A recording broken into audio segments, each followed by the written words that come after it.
এবং তিনি একজন আল্লাহওয়ালা বুজুর্গ ছিলেন, আলেম ছিলেন।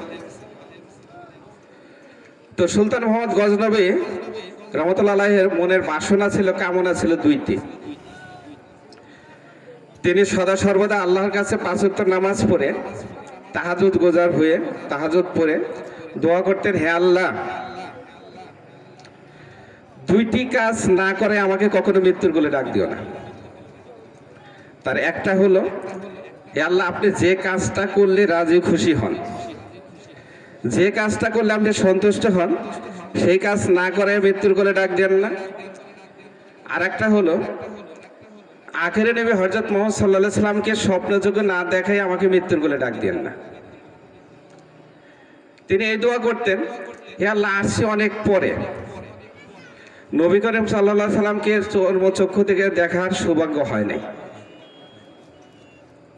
এই জন্য অনেক পরে আসছি, আপনি দেখার সুযোগ করে দেন স্বপ্নে যোগে। নবী করিম সাল্লাল্লাহু আলাইহি সাল্লামের চেহারা দেখে সাহাবী আজমাইনরা তৃপ্ত হতেন, খুশি হয়ে যেতেন। এক সাহাবী ক্ষুধার কষ্ট যন্ত্রণায় একেবারে পেরেশানি,